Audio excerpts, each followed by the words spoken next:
Hello guys and welcome to today's video. So guys, I'll be showing how you can create a silhouette image using Photoshop. So make sure you create a new layer, then you import your picture in another layer. Then what we're gonna do is we click our layer, we go to the quick selection tool, we quickly select what we wanna create a silhouette on. So we're just gonna select. Then what we're gonna do is we remove the background of the character of what we want to do the silhouette on. So I just created another background. So if I remove the background of this one, the background that will support will be holding the our image because we want to create a silhouette on a white background.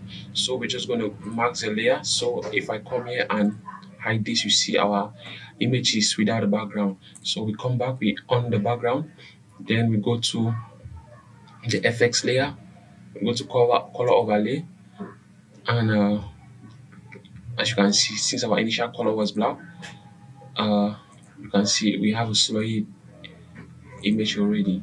So that's it, guys.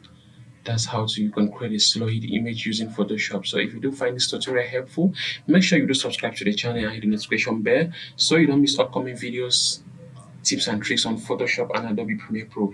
See you on the next video. Bye bye.